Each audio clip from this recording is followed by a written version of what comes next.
Wassalatu wassalamu ala sayyidi sadah Sayyidina Muhammad ibni Abdillahi wa ala alihi wa sahbihi wa man tabi'a sunnatahu wa iqtada bihudah. Asyhadu an la ilaha illallah wahdahu la syarika lah, iyyahu na'budu wa iyyahu nasta'in, wa ashhadu anna sayyidana Muhammadan abduhu wa rasuluhu la nabiyya ba'dah.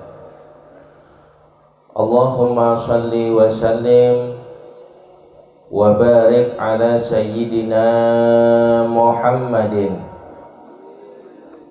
miftahi babi rahmatillah adada ma fi ilmillah, salatan wa salaman daimaini bidawami mulkillah wa ala alihi wa sahbihi wa mawalah, amma ba'd. Yang kami muliakan dan yang kami hormati segenap para alim ulama, para kiai, para masyayikh, para asatidz, para haji, para sepuh, tokoh agama, tokoh masyarakat, aparatur pemerintah yang hadir di malam hari ini, yang tidak dapat kami sebutkan namanya satu persatu tanpa mengurangi rasa hormat kami dan takzim kami kepada beliau-beliau yang mulia, khususnya kepada guru kita bersama Kiai Haji Munali, pimpinan Pondok Pesantren Minsyaul Ulum, yang mudah-mudahan beliau senantiasa diberikan kesehatan dan keberkahan oleh Allah Subhanahu wa ta'ala. Para jamaah sekalian, hadirin wal hadirat, muslimin muslimat rahimakumullah. Alhamdulillah, di malam hari ini Allah Subhanahu wa ta'ala masih memberikan kepada kita kesehatan. Allah masih memberikan kepada kita kesempatan. Allah masih mengizinkan kita untuk kita hidup di bumi Allah Subhanahu wa ta'ala ini. Dan Allah Subhanahu wa ta'ala memberikan kepada kita hidayah, sehingga Allah Subhanahu wa ta'ala melangkahkan kaki kita di tempat yang mulia ini, duduk bersama di malam yang penuh barakah ini, untuk kita bersama-sama memperingati perjalanan Isra Mi'raj Nabi Muhammad sallallahu alaihi wasallam. Sebuah perjalanan yang istimewa, sebuah perjalanan yang luar biasa, salah satu mukjizat terbesar yang Allah Subhanahu wa ta'ala anugerahkan kepada Nabi kita Muhammad sallallahu alaihi wasallam. Dan saking istimewanya peristiwa Isra wal Mi'raj tersebut, peristiwa Isra wal Mi'raj terjadi dengan waktu yang sangat singkat. Peristiwa Isra Mi'raj terjadi begitu cepat, sampai ada ulama yang mengatakan saking cepatnya peristiwa Isra wal Mi'raj itu terjadi, ketika Nabi berangkat Isra Mi'raj kemudian Nabi kembali lagi, itu kasur tempat beliau tidur itu masih hangat. Artinya apa? Terjadi dengan waktu yang begitu cepat, sehingga ketika Nabi Muhammad sallallahu alaihi wasallam setelah melaksanakan Isra Mi'raj, di pagi harinya beliau mengabarkan apa yang telah beliau alami kepada penduduk Mekah. Apa yang terjadi? Penduduk Mekah pada saat itu semuanya tertawa. Penduduk kota Mekah pada saat itu mengolok-olok Nabi Muhammad. Bahkan mereka berkata, kalau Nabi Muhammad itu mengarang cerita, sehingga Nabi Muhammad sedih. Di tengah kesedihan Nabi Muhammad berjumpa dengan Sayyidina Abu Bakar. Maka Sayyidina Abu Bakar bertanya kepada Nabi Muhammad, "Ma yubkika ya Rasulullah?" Apa yang membuat dirimu menangis? Apa yang membuat dirimu itu sedih? Diceritakan oleh Rasulullah. Apa jawaban Sayyidina Abu Bakar? Sayyidina Abu Bakar berkata, "Inni la usaddiquhu walau ab'ad min dzalik."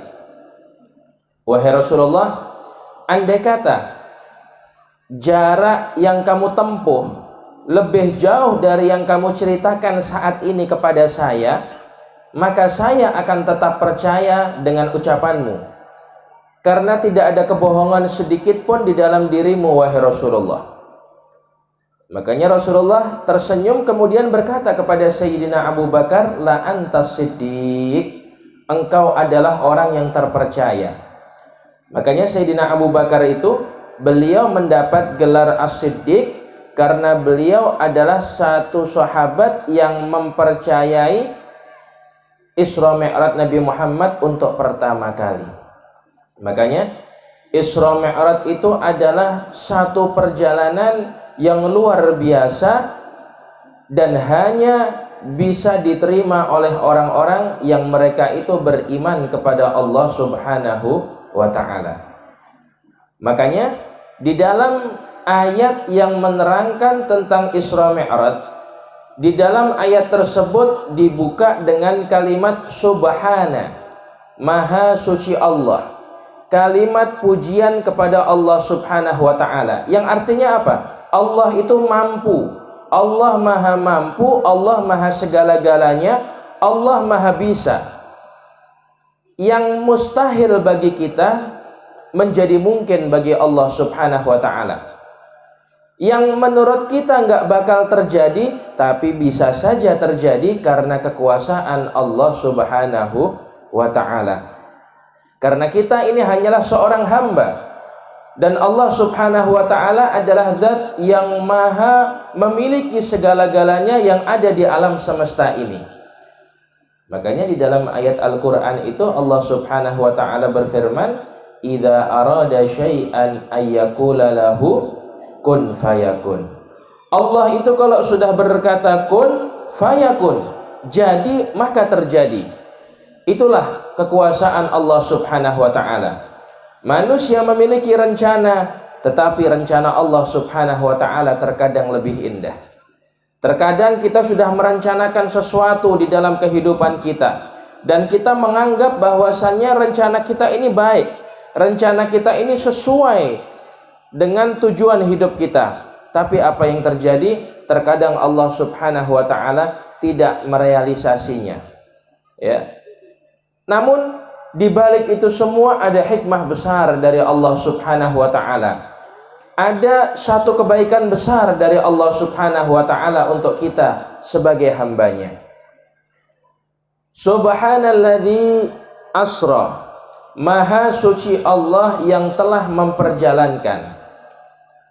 Pada saat perjalanan Isra Mi'raj ini, Nabi Muhammad sallallahu alaihi wasallam, beliau ini adalah yang dijalankan oleh Allah Subhanahu wa ta'ala. Artinya apa? Nabi Muhammad ketika melaksanakan Isra Mi'raj bukan karena kehendak Nabi Muhammad, tapi karena kehendak Allah Subhanahu wa ta'ala. Makanya sebagaimana saya katakan tadi, yang nggak mungkin bagi kita, tapi bagi Allah Subhanahu wa ta'ala sangat mungkin. Bayangkan jarak yang sangat jauh dari Masjidil Haram yang berada di Mekah ke Masjidil Aqsa yang ada di Palestina. Kemudian dari Masjidil Aqsa Nabi Muhammad naik ke Sidratul Muntaha, nggak sampai 1 malam waktunya. Padahal kalau saat ini kita naik pesawat antara Mekah ke Palestina itu kurang lebih sekitar 2 jam perjalanan. Itu naik pesawat. Zaman dulu pesawat belum ada, ya. Dan itulah kekuasaan Allah Subhanahu wa ta'ala. Makanya Allah itu maha mampu untuk melakukan apa saja, dan kita ini hanya seorang hambanya Allah subhanahu wa ta'ala. Artinya apa? Hikmahnya dari ayat ini, ketika kita mengetahui Allah itu mampu, zat yang maha mampu atas segala-galanya, kita ini harus menyandarkan diri kita kepada Allah subhanahu wa ta'ala.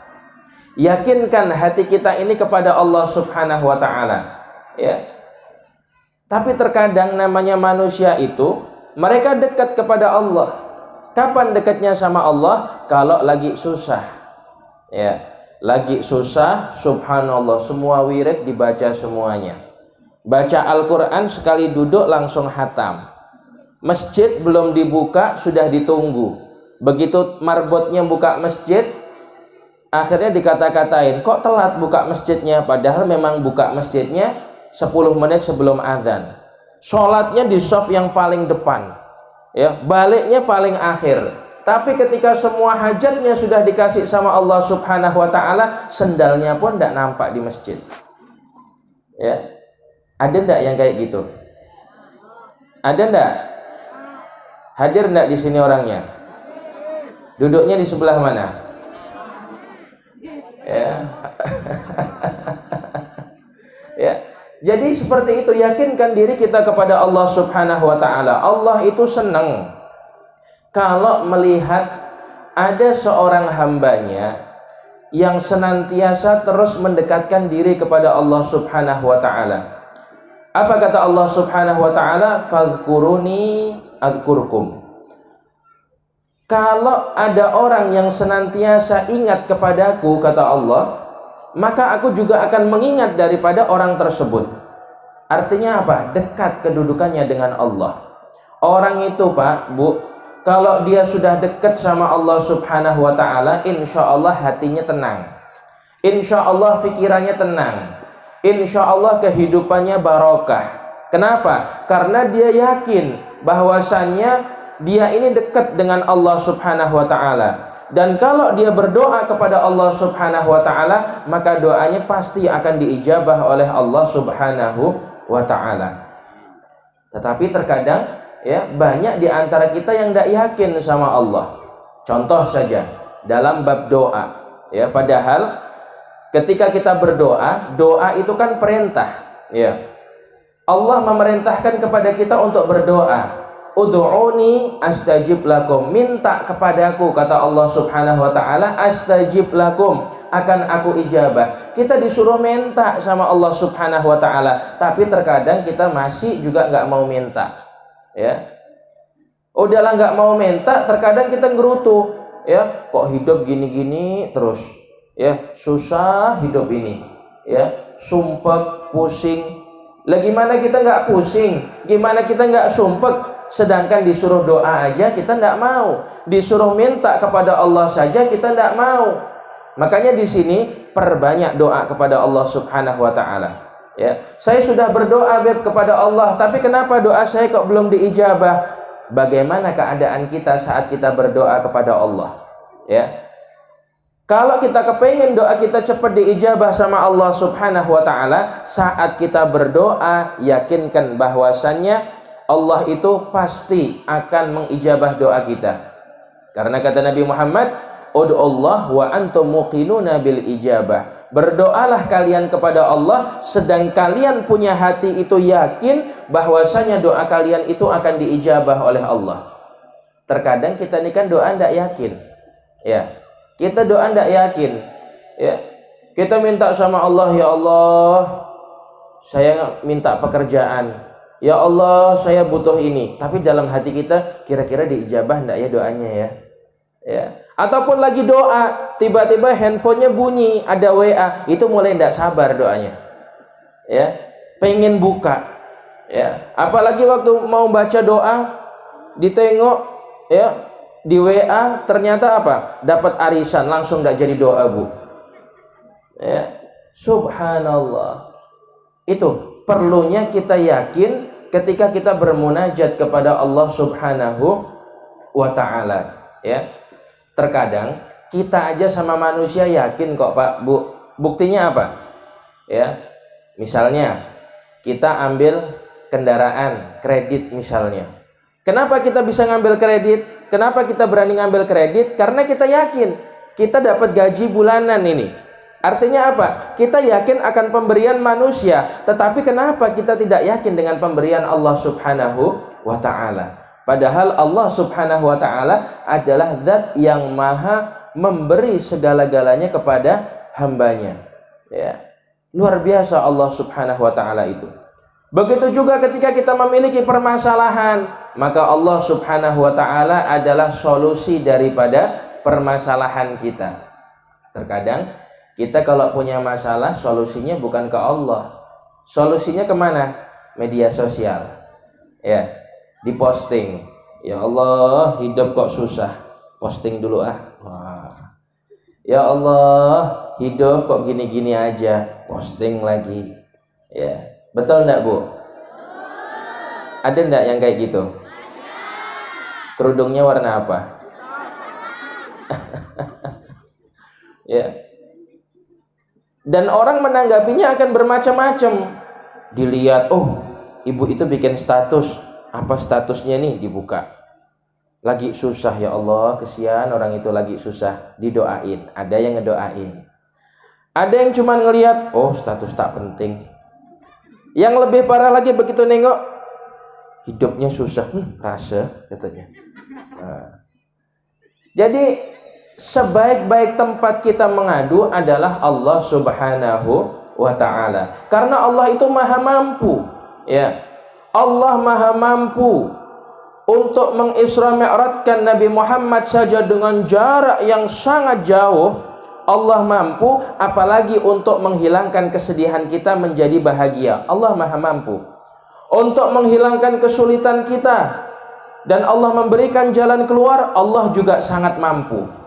Makanya ya, hikmah yang pertama daripada perjalanan Isra Mi'raj Nabi Muhammad SAW adalah dengan meyakinkan hati kita bahwasanya Allah adalah zat yang maha segala-galanya dan maha mampu.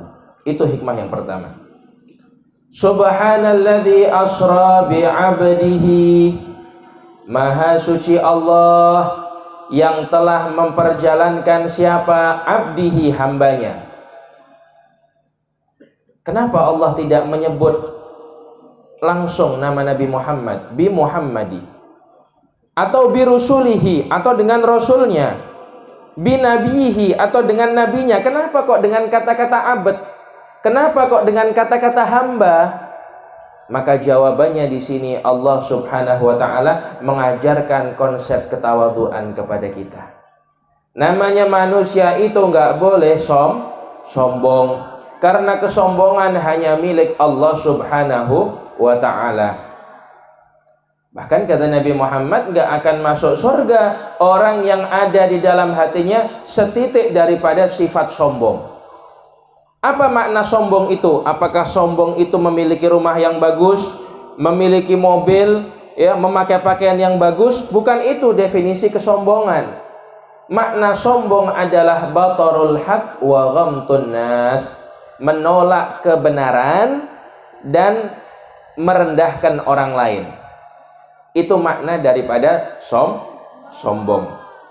Dan sombong ini adalah penyakit yang bahaya, Pak, Bu. Kalau kita sakit kepala, kita pusing, ya, kita ke apotek beli Paramek, beli Panadol, minum, sembuh insya Allah.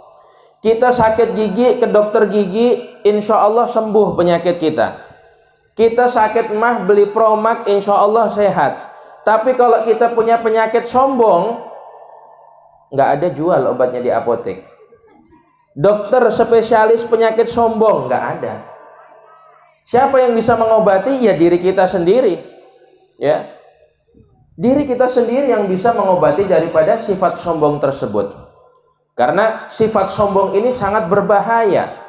Makanya Sayyidina Ali bin Abi Thalib ketika beliau melihat ada seorang manusia yang sombong, apa kata beliau? Aku heran ketika melihat ada orang yang sombong hidup di atas bumi ini. Bagaimana kok dia bisa sombong sedangkan dia diciptakan dari setetes air yang hina? Ketika dia hidup di dalam perutnya membawa kotoran, dan ketika dia meninggal, bangkai manusia adalah bangkai yang paling busuk aromanya. Kita terlihat tampan, terlihat cantik karena Allah Subhanahu wa taala memberikan kelebihan hal tersebut kepada kita. Kita terlihat berwibawa, kita terlihat memiliki segala-galanya karena Allah Subhanahu wa taala menitipkan anugerahnya kepada kita. Ya. Dan pada akhirnya saat kita nanti kembali lagi kepada Allah Subhanahu wa taala, itu semua nggak akan kita bawa. Apa yang akan kita bawa? Yang akan kita bawa adalah amal kita. Nggak mungkin kita punya rumah ikut dikubur juga, nggak mungkin. Ya. Mobil kita nggak mungkin ikut dikubur. Motor kita nggak mungkin ikut dikubur juga. Ya. Ditinggal untuk ahli waris. Apa yang kita bawa? Yang kita bawa adalah amal kita. Ya, itu yang akan menemani kita menjadi penerang di alam kubur kita. Ya. Istri yang cantik, ya. Punya istri, Pak? Punya istri, Pak? Sayang enggak sama istrinya, Pak? Sayang enggak sama istrinya, Pak? Hah? Sayang enggak sama istrinya, Pak? Wah. Istri tua, istri muda. Wah, Habib ini mancing-mancing, keceplosan nanti Beb katanya. Ya. Sayang, cinta sama istrinya. Misalnya istri bapak meninggal. Ya, bapak akan setia apa kawin lagi? Oh. Ya. Sedih pasti, ya, sedih pasti. Tapi ya sedihnya paling mentok seminggu. Ya. Habis itu lupa sudah. Ya. Selesai seminggu nanti, ya, mulai nengok di rumah, foto istri, ya Allah, istri aku. Begitu keluar rumah, cantik juga, siapa tuh? Ya. Akhirnya tidak lama cocok, ternyata mau lamaran, masuk ke rumah lagi, maaf dek ya, foto adik harus abang turunkan ini, sudah saatnya ganti katanya. Bu, oh bu, punya suami bu? Cinta sama suaminya bu? Sayang sama suaminya bu? Sayang, cinta, ya. Kalau suaminya meninggal, mau ndak ikut dikubur bareng sama suaminya?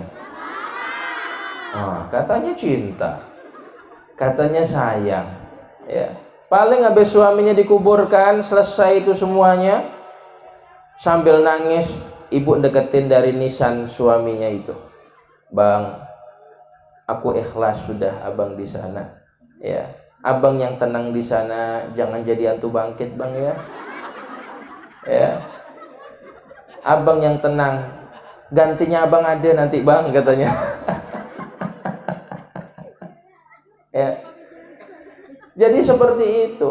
Semua akan kita tinggal semuanya. Ya. Yang kita bawa apa? Yang kita bawa adalah amal kita. Ya. Makanya jangan kita ini menjadi orang yang sombong. Ya, karena yang dilihat oleh Allah Subhanahu wa taala adalah hati kita, dan dalam satu riwayat dikatakan hati dan amal perbuatan kita. Itu yang dilihat oleh Allah Subhanahu wa taala. Sombong itu adalah batarul haq, menolak daripada kebenaran. Ya. Ada orang ngasih tahu benar, tapi kita terkadang nggak mau nerima, itu sombong. Ya, itu arti sifat kesombongan. Memang terkadang berat menerima kebenaran, itu berat, nggak semua orang bisa. Ya, sampai ada satu ungkapan itu, satu pepatah Arab itu mengatakan khudhis shawab walau min lisanil majanin. Ambil kebenaran sekalipun kebenaran itu datang dari orang gila. Ya. Makanya ketika ada orang berbicara benar, ya. Jangan kita lihat orangnya, tapi kita lihat apa yang dia sampaikan. Dalam pepatah lain dikatakan, unzur ma qala wa la tanzur man qala. Lihat apa yang diucapkan, jangan lihat siapa yang mengucapkan.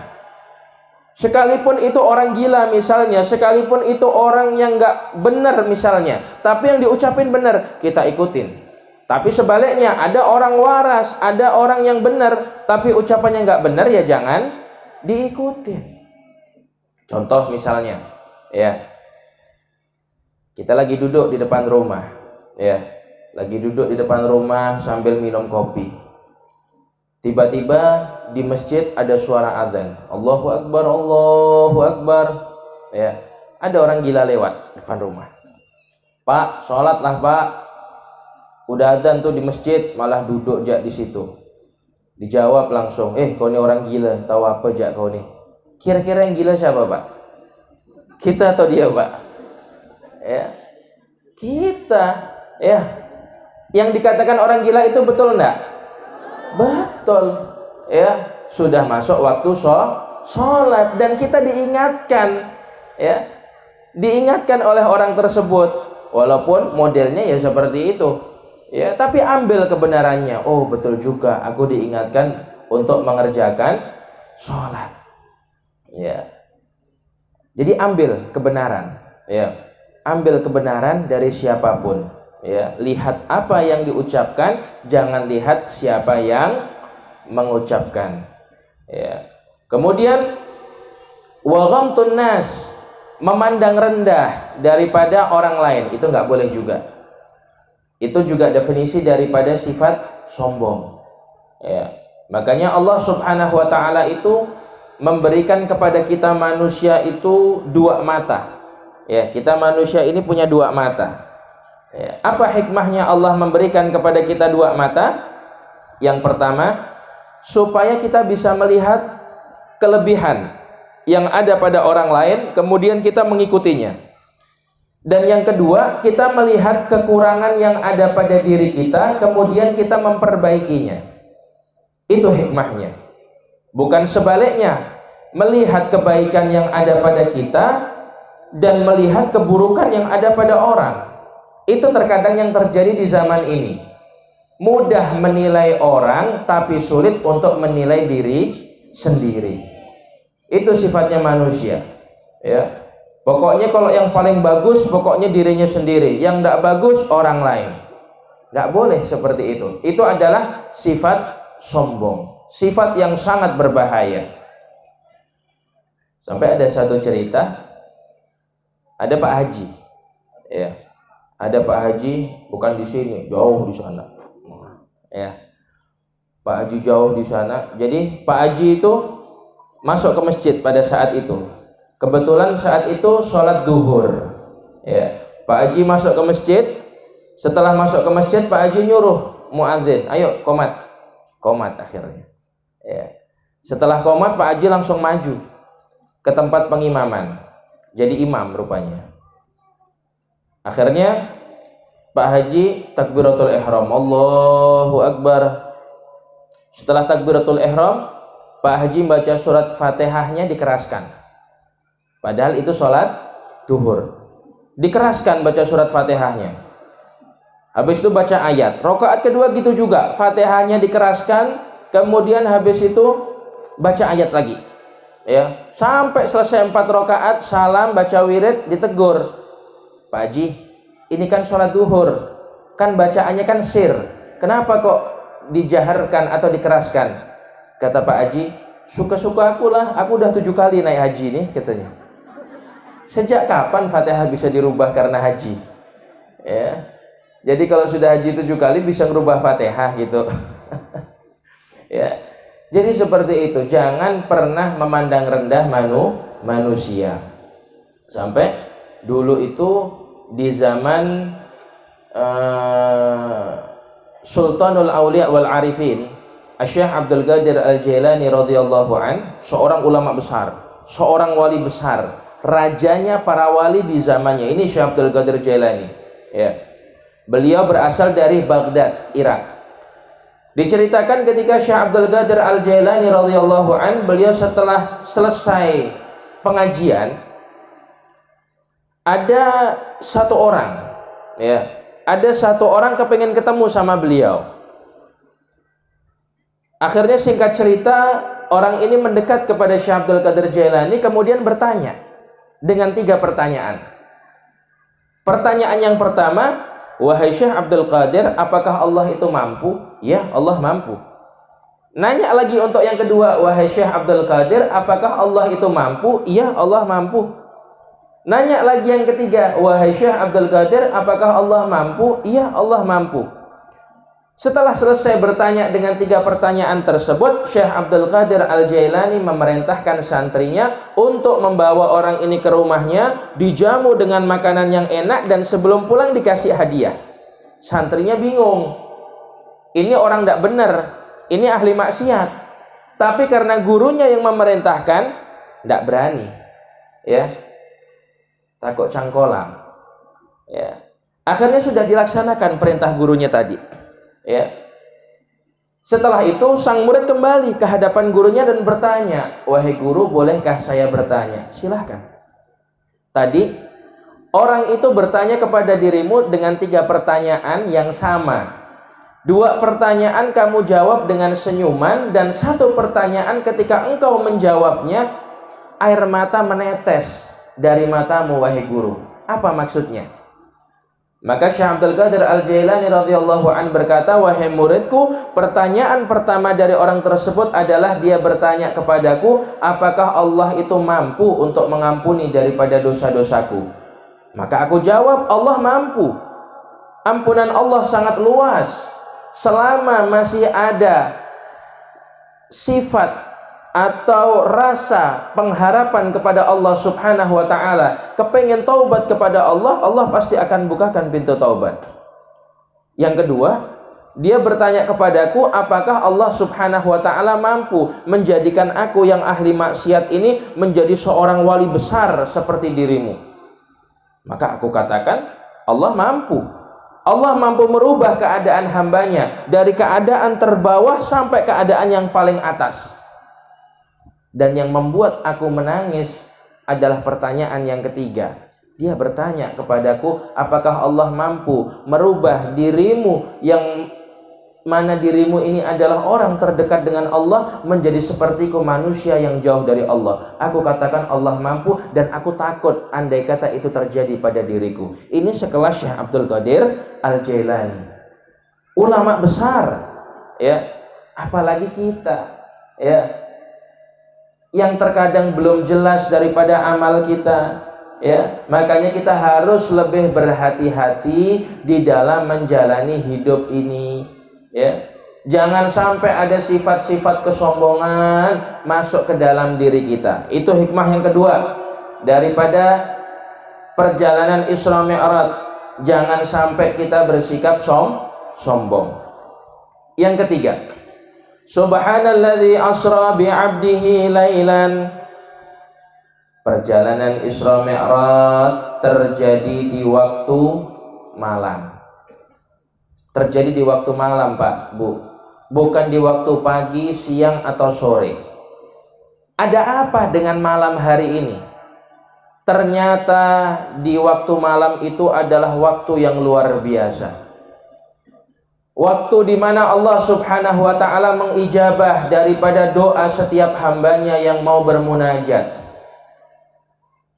Dikatakan bahwasannya sesungguhnya di setiap malam itu ada satu waktu yang ketika seseorang bermunajat kepada Allah, maka Allah akan ijabah daripada doanya, dan itu terjadi pada setiap malam, ya.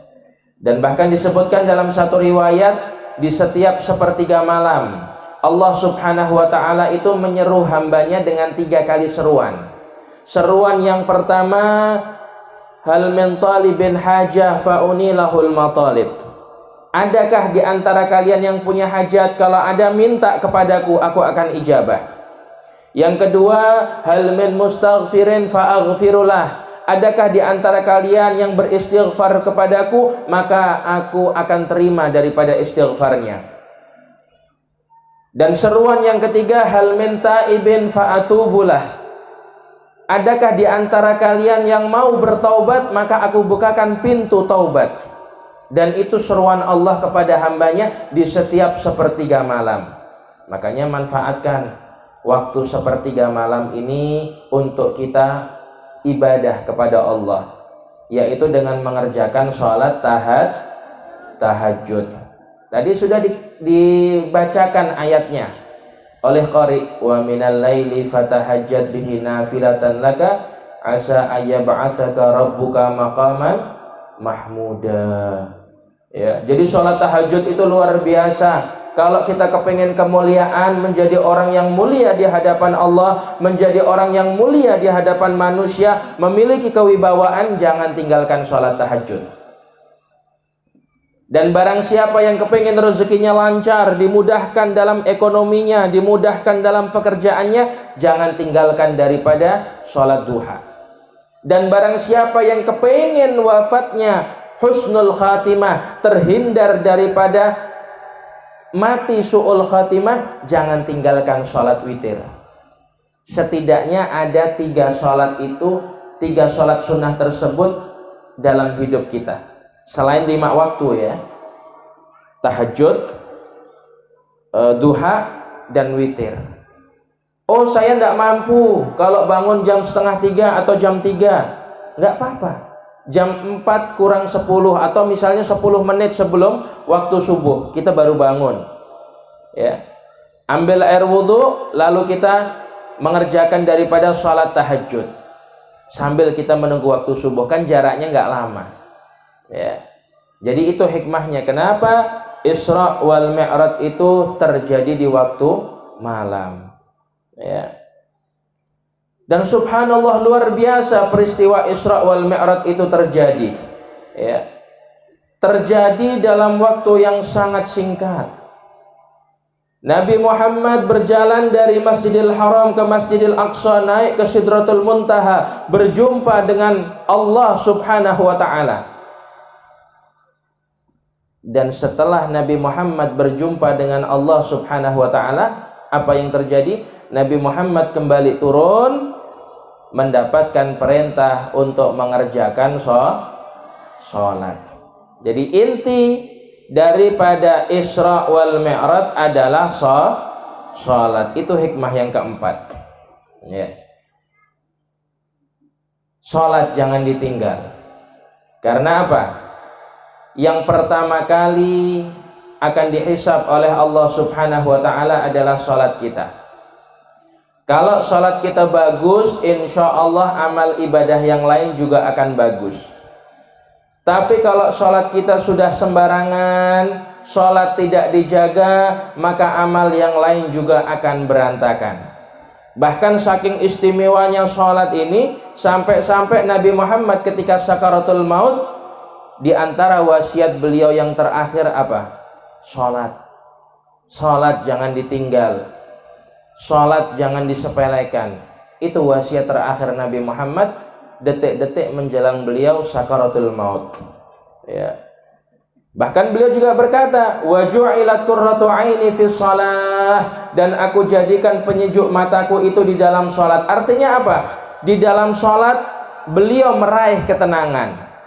Dan beliau juga memberikan kabar gembira kepada kita, siapa yang kepengen tenang, sholat. Ya.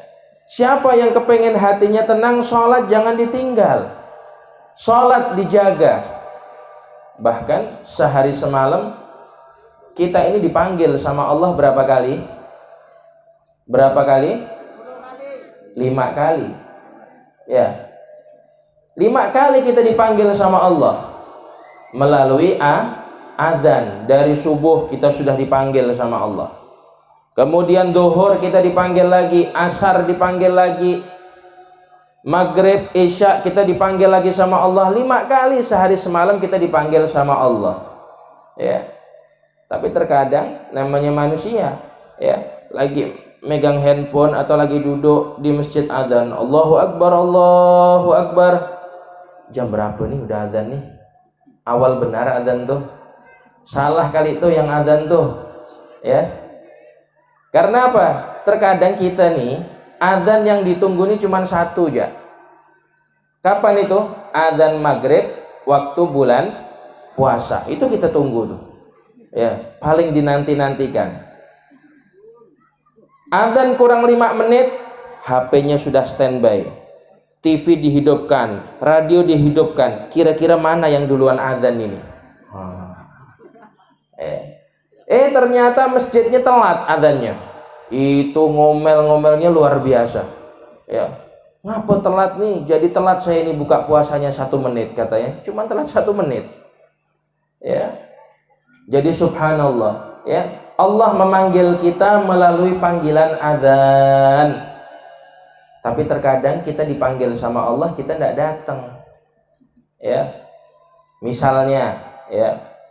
Ada di kampung ini misalnya, bapak-bapak, ibu-ibu kumpul semuanya, ada pembagian hadiah, ya, setiap orang yang datang dapat hadiah semuanya. Kira-kira datang enggak, Bu? Datang, ya. Beritanya udah bocor, orangnya belum datang, ibu-ibu udah datang duluan dah, ya, ngantri pertama. Tapi giliran waktu sholat, muadzin mengumandangkan azan, sepi masjidnya. Apalagi waktu subuh. Ya Pak ya. Waktu subuh subhanallah, ya. Yang azan, yang buka masjid orangnya itu. Yang hidupkan masjid pun itu gak. Yang azan dia gak. Ya, yang qomat dia juga. Ya, yang jadi imam dia juga karena makmumnya tidak ada. Yang matikan lampu dia juga, yang nutup masjid dia juga, paket komplit diborong. Ya. Jadi tatkala kita dipanggil sama Allah Subhanahu wa taala melalui adzan, alhamdulillah. Bahkan di dalam adzan itu ada kalimat yang istimewa, Pak, Bu. Di dalam kalimat adzan itu ada kalimat hayya 'alas shalah, hayya 'alal falah. Ayo salat. Kenapa? Karena di dalam salat itu ada kemenangan. Di dalam salat itu ada kesuksesan. Di dalam salat ada keberhasilan. Siapa yang kepengen senang, salat. Falah. Kesuksesan. Artinya apa? Salat ini adalah kunci segala kebaikan. Ya, kalau kita sudah bisa memegang daripada kunci ini, insya Allah semua kebaikan-kebaikan akan datang kepada kita. Tapi sebaliknya, bagaimana kita mau bahagia kalau sholat saja sudah tidak kita jaga? Bagaimana kita akan senang, bagaimana hati akan tenang, pikiran akan tenang kalau kita sudah jauh dari Allah Subhanahu wa ta'ala? Terkadang datang kita ke masjid. Kapan datangnya? Seminggu sekali. Ya, seminggu sekali. Kapan? Sholat Jumat. Tapi masih mending seminggu sekali. Ada lagi yang datangnya setahun 2 kali. Ada enggak? Kapan tuh? Lebaran, Idul Fitri sama Idul Adha. Oh, kalau udah Lebaran datangnya paling awal dia. Enggak tahu sholat subuh enggak? Ya. Yang penting sholat id pokoknya katanya. Ya. Sholat id paling depan, sarungnya baru. Sampai-sampai capnya lupa dicopot. Ya. Akhirnya ditegur, Pak, sarungnya baru ya? Iya baru nih katanya. Itu labelnya masih ada, tidak dicopot kan? Tidak, biar orang tahu kalau sarung aku baru katanya. Ya. Tapi masih mending, walaupun setahun 2 kali. Yang lebih parah lagi, seumur hidup sekali masuk masjidnya. Kapan? Waktu meninggal, kemudian disolatkan di masjid. Ya, jangan sampai kita seperti itu. Inna lillahi wa inna ilaihi raji'un. Ya, jadi harus kita jaga sholat ini. Ya. Utamanya kerjakanlah sholat secara berjamaah. yang rumahnya dekat masjid, rumahnya dekat surau, makmurkan masjid kita, makmurkan surau kita. Ya. Kalau kita punya rumah kita dekat surau atau dekat dengan masjid, alhamdulillah itu nikmat besar dari Allah Subhanahu wa taala. Artinya apa? Allah Subhanahu wa taala memudahkan kita untuk mendapatkan pahala. Ya. Bisa sholat berjamaah bolak-balik di masjid, ya, di surau. Kalau bagi yang jauh bagaimana? Ya, silahkan, nggak apa-apa. Misalnya dia sholat di rumah, sholat secara berjamaah. Nah, ini tugasnya para suami, ya, tugasnya bapak-bapak, ingatkan istrinya untuk sholat, ingatkan anak-anaknya untuk sholat, ya. Bapak mau sholat, mau ke surau misalnya, ya, nengok waktu maghrib istri bapak masih nonton TV, masih nonton sinetron. Bapak ingatkan, Bu, ayo Bu, kita sholat dulu, udah maghrib. Kata ibunya, bentar loh Pak, sinetronnya bagus, episode terakhir. Ya, kalau aku tak nonton nih, besok tak ada cerita untuk arisan. Ya. Akhirnya bapaknya pun nengok, oh iya betul, bagus, duduk dia akhirnya di situ.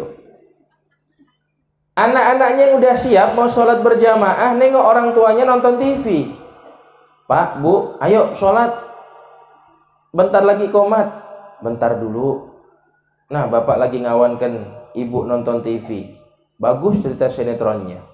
Anaknya pun duduk di situ. Akhirnya hilang cerita sholat berjamaah, jadinya nonton berjamaah. Ya. Jadi harus, ya, ini peranan penting, ya, peranan penting bagi para suami, khususnya, ya,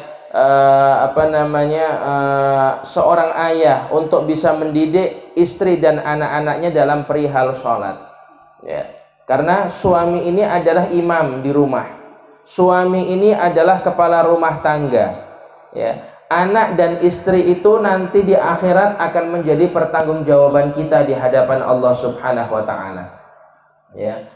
Ajak, ayo kita sholat. Ya. Apalagi kalau bisa mengerjakan sholat berjamaah, ya Allah, nikmat luar biasa. Ya. Begitu juga, ya, bukan berarti ini hanya tugas seorang suami, istri lepas tangan, tidak juga. Istri juga harus mengingatkan juga, ya. Adzan di waktu subuh, ya, suaminya masih tidur, bangunkan. Biasa suami saya ini, Beb, susah kalau bangun subuh, bangunkan. Ya. Bangunkan suaminya. Kalau dibangunkan ngamuk, ya bangunkannya pelan-pelan. Ya. Pokok pakai cara ibu lah gimana bangunkannya. Entah itu dielus-elus, tapi mau dielus-elus seodik si lain. Ya.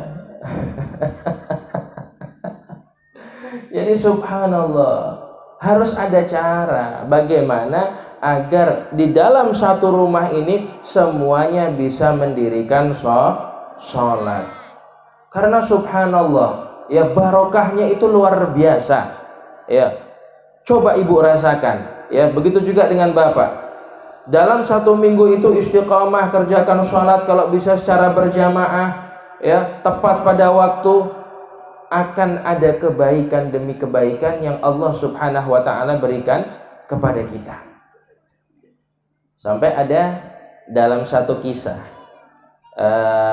kisah Israiliyat, ya, ada dalam satu kisah itu diceritakan ada 2 ekor kerbau, ya, kerbau anak dan kerbau induk.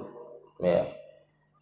Pada saat itu ada suara, Allahu Akbar, Allahu Akbar. Kerbau anak kaget, nanya sama ibunya, Bu, itu suara apa? Oh, itu suara adzan, Nak. Apa itu adzan? Adzan itu adalah panggilan untuk sholat. Lah kita tidak sholat. Enggak, Nak, kita kan kerbau. Ya. Tidak lama setelah itu orang-orang pada berlarian. Kaget lagi anak kerbau tadi, nanya, Bu, itu orang-orang mau kemana? Kok mereka buru-buru? Oh, mereka mau ke masjid, mereka mau sholat. Lah kita tidak sholat. Enggak, kita kan kerbau. Tidak lama dengar lagi suara Allahu Akbar, asyhadu an la ilaha illallah, asyhadu anna Muhammadar Rasulullah. Kaget, itu suara apa? Oh, itu suara qomat. Apa itu qomat? Qomat itu adalah tanda bahwasanya sholat akan dimulai. Lah kita nggak sholat, enggak nak, kita akan kerbau. Tidak lama setelah itu, ketika orang-orang pada sholat di masjid, di seberang sana, ya, ada orang-orang yang mereka lagi asyik ngobrol. Anak kerbau ini nanya, "Mak, itu siapa mak? Kok mereka malah asyik ngobrol? Mereka nggak sholat?" Akhirnya dijawab, "Loh, itu bapaknya kerbau itu nak." Ya, Pak, oh Pak, punya istri kan Pak? Punya istri kan Pak? Nanti waktu bapak pulang ke rumah habis pengajian, istrinya tanya, "Dek, sudah sholat isya atau belum?" Kalau belum, suruh sholat isya dulu. Kalau tidak mau sholat isya, langsung tidur. Berarti bapak tidur sama siapa? Hah? Wah, masa dibilang kerbau, Bu? Bu, oh Bu, punya suami kan? Pulang nanti tanya, "Pak, sudah sholat atau belum?" Ya, ya, ditanya, ya. Kalau misalnya belum sholat, disuruh sholat tidak mau, berarti tidur sama siapa Bu? Suami istri tidak sholat, yang tidur di kamar siapa? Oh, itu dia pokoknya. Ya, subhanallah. Jadi seperti itu. Ini menunjukkan artinya apa? Pentingnya mengerjakan sholat. Ya, penting mengerjakan sholat itu. Karena sholat itu adalah gambaran diri kita. Ya, kalau kita itu mengerjakan sholat, artinya kita mengikat hubungan dengan Allah. Makanya seorang ulama yang bernama Al-Habib Abdullah bin Alawi Al-Haddad Shahibur Ratib, di dalam kitab beliau An-Nasaihud Diniyah, itu dikatakan salat itu adalah silatun bainal abdi wa rabbih. Salat itu adalah hubungan antara seorang hamba kepada Tuhannya. Artinya apa? Orang kalau sudah bisa menjaga daripada salatnya, maka hubungannya dengan Allah itu bagus. Tapi kalau orang nggak bisa menjaga salatnya, maka dia telah memutuskan hubungan dengan Allah Subhanahu wa ta'ala. Ya, jadi itu hikmah yang keempat dari perjalanan Isra wal Mi'raj adalah pentingnya mendirikan sholat. Kemudian hikmah yang berikutnya daripada momentum perjalanan Isra Mi'raj ini apa? Isra Mi'raj ini adalah sebuah perjalanan yang sangat luar biasa, ya, yang mengajarkan sifat ketakwaan kepada Allah Subhanahu wa ta'ala. Makanya penting menjadi seseorang yang bertakwa kepada Allah. Apa itu takwa, Pak? Apa takwa, Pak? Takut istri tua? Ya. Takwa itu adalah takut kepada Allah, merasa diawasi oleh Allah Subhanahu wa ta'ala. Orang kalau bertakwa kepada Allah Subhanahu wa ta'ala, dia akan berhati-hati di dalam hidupnya, nggak sembarangan. Ya. Dia akan berhati-hati di dalam berucap kepada siapapun. Ya. Dia akan berhati-hati di dalam bertindak, dia akan berhati-hati di dalam berprasangka, dia akan berhati-hati di dalam berfikiran. Ya, itu orang bertakwa kepada Allah Subhanahu wa ta'ala. Karena apa? Setiap ucapannya, setiap pergerakannya itu dilihat dan dinilai oleh Allah Subhanahu wa ta'ala. Ya. Termasuk juga di dalam rumah tangga. Ya, suami yang bertakwa itu ciri-cirinya bagaimana? Dia sayang kepada istrinya, Pak. Ya. Dia menjaga ucapannya di hadapan istrinya. Nggak suka ngebentak istrinya, nggak suka ngomelin istrinya, ya. Sayang dengan istrinya. Dan itu termasuk akhlaknya Nabi Muhammad. Nabi Muhammad itu, Pak, subhanallah, seorang nabi yang luar biasa. Seorang nabi yang menjadi panutan bagi para suami. Kenapa? Karena sayangnya, perhatiannya, dan cintanya yang luar biasa kepada istrinya. Itu Nabi Muhammad, ya. Dan Nabi Muhammad sama sekali, Pak, nggak pernah ngebentak istrinya. Makanya istri beliau sayang, ya.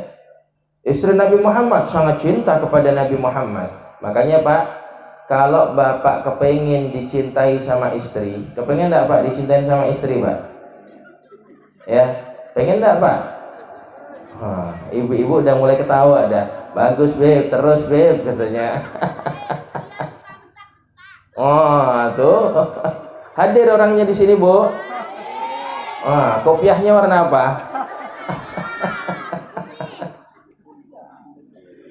Ini udah apa lanjut nih? Ya. Kepengen, Pak, disayang sama istri, Pak?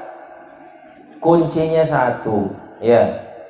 Sama istri itu pokoknya jangan sampai kita itu mengeluarkan kalimat-kalimat yang membuat hatinya itu sakit atau membuat hatinya itu pecah, ya. Perempuan cerewet, Beb, memang, ya. Namanya perempuan itu subhanallah, ya. Kenapa perempuan itu cerewet? Kenapa perempuan itu cerewet, Pak? Karena perempuan itu adalah keturunan Siti Hawa. Ya. Jadi Hawa, wak. Ya.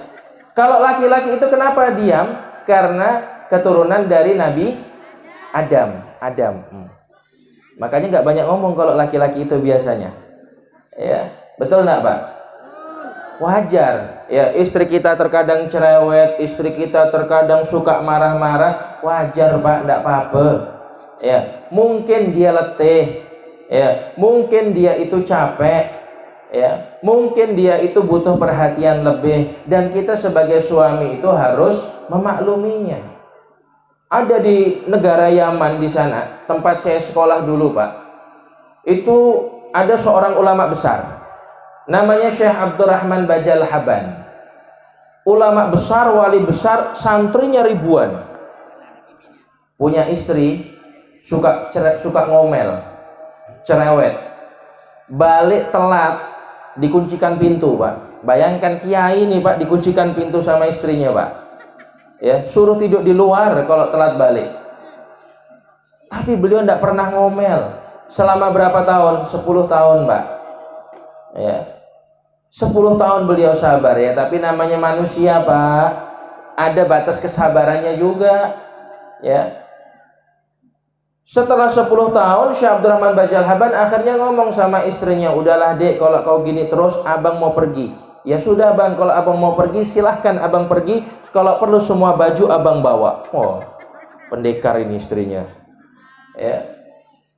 Tidak lama setelah itu akhirnya Syekh Abdurrahman Bajal Haban pergi dari rumahnya menuju satu bukit. Di bukit tersebut Syekh Abdurrahman Bajal Haban ketemu sama 2 orang pemuda. Tiba waktu makan siang, pemuda yang pertama masuk ke satu ruangan, keluar bawa makanan. Kata Syekh Abdurrahman Bajal Haban, loh, berarti di sini ada gudang makanan.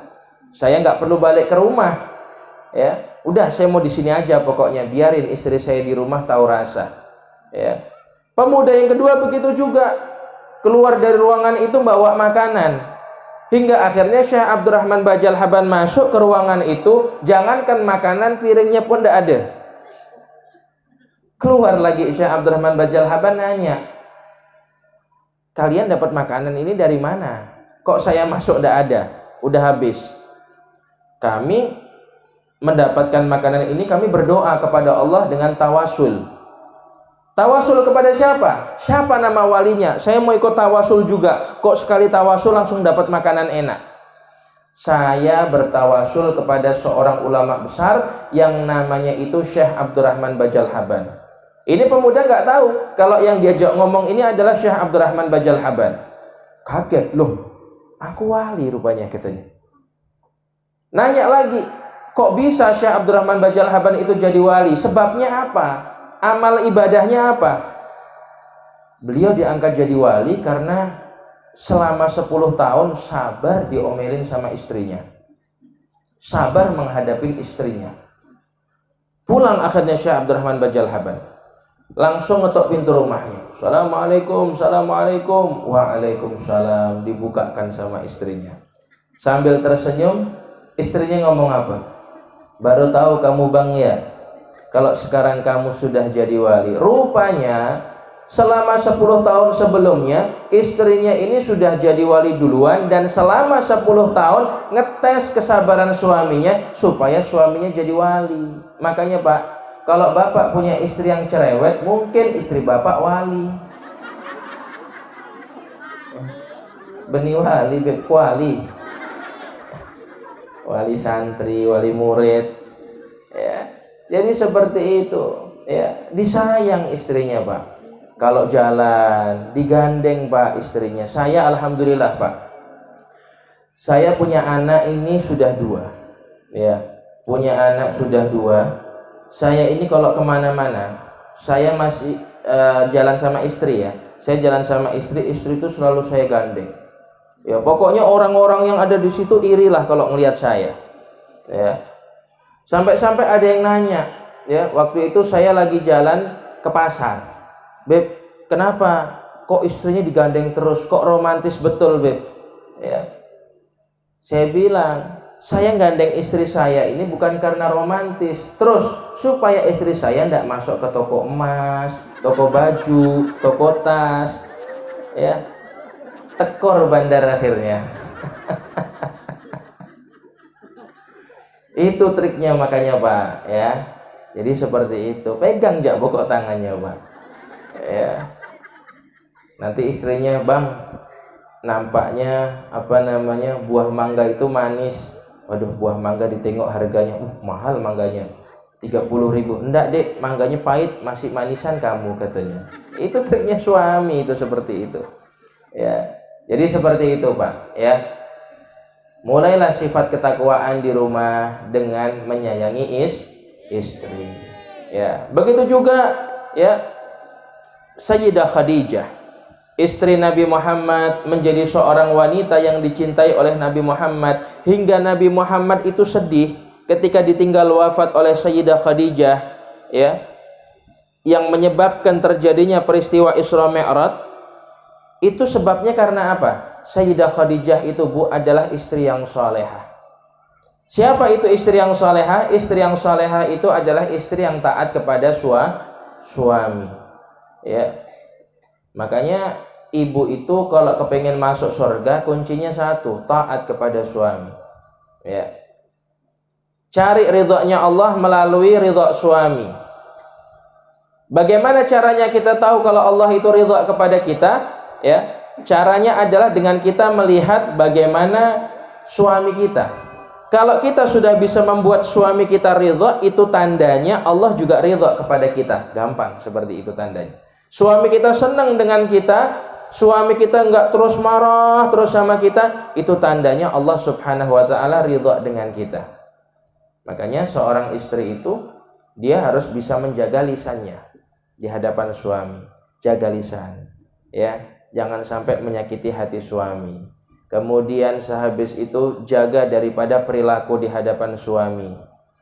Jaga penampilan. Terkadang subhanallah, istri kita nih Pak, kalau mau kondangan, luar biasa persiapannya. Mau arisan, kondangannya masih besok malam udah sibuk cari baju.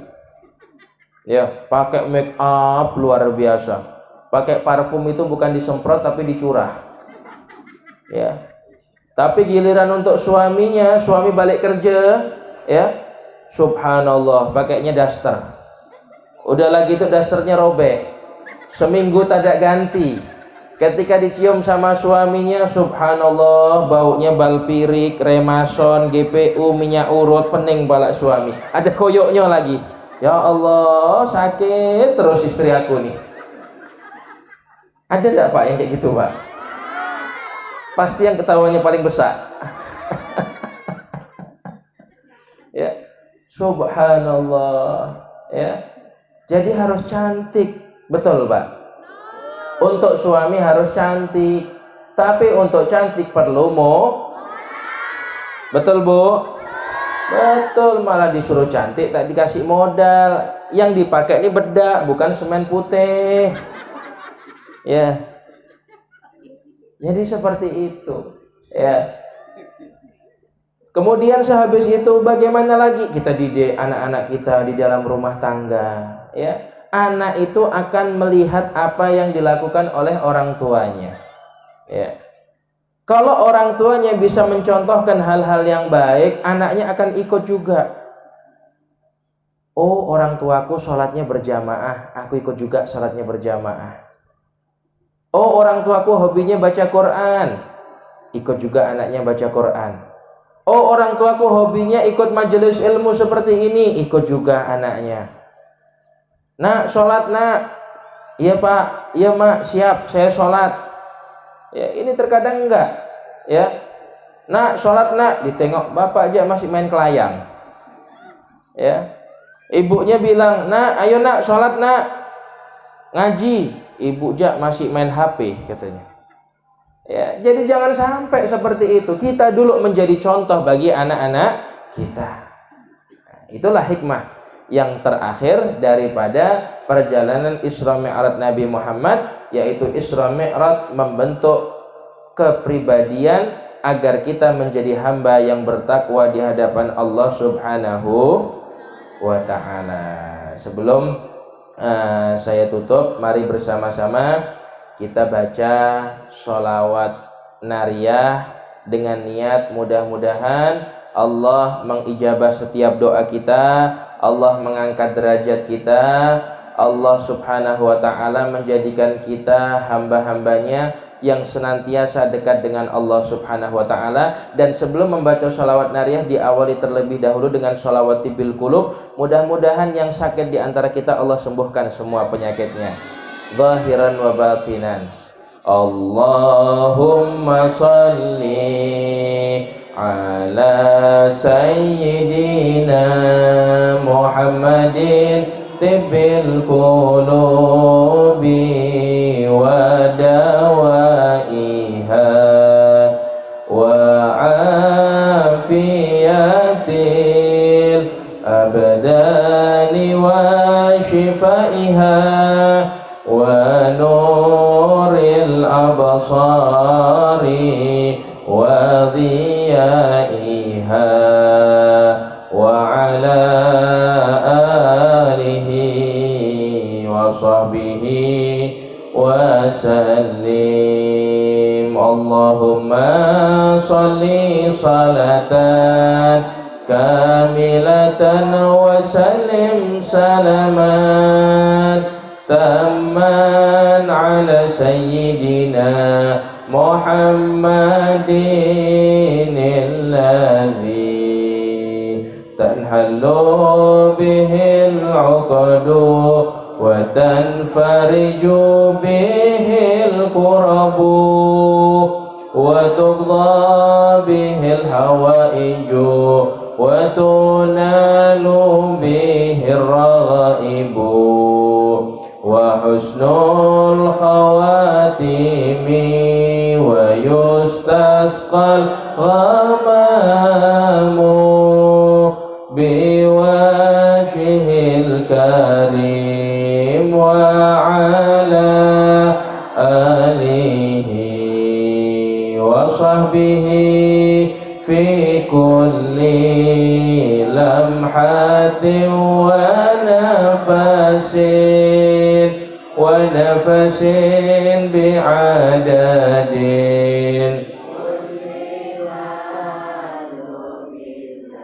Bismillahirrahmanirrahim. Alhamdulillahirabbil alamin wassalatu wassalamu ala sayyidil mursalin sayyidina maulana Muhammadin wa ala alihi wa sahbihi ajma'in.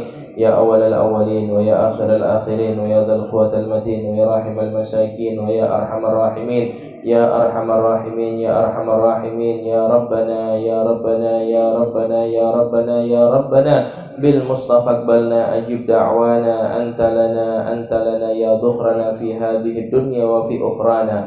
اللهم سلمنا وسلم حاجتنا وسلم مقاصدنا وسلم مطالبنا واجعلنا مع الأبرار يا عزيز يا غفار يا رب العالمين. اللهم لا تؤاخذنا بالجريرة وأصلح لنا علانية والسريرة واجعلنا ممن يدعو إليك على بصيرة. اللهم إنا نسألك صحة في التقوى وطول العمر في حسن عمل ورزقا واسعا لا تعذبنا عليه.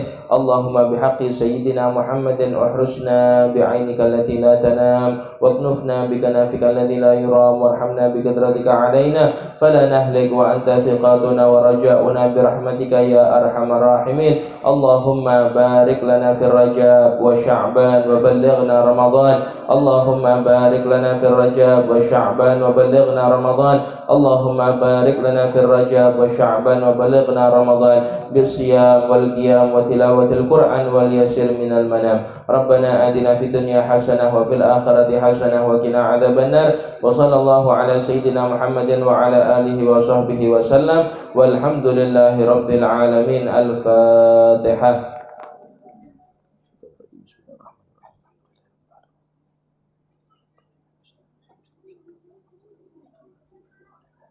Alhamdulillah, mungkin hanya ini yang dapat kami sampaikan, kurang lebihnya mohon maaf. Wallahul muwaffiq ila aqwamit thoriq. Assalamualaikum warahmatullahi wabarakatuh.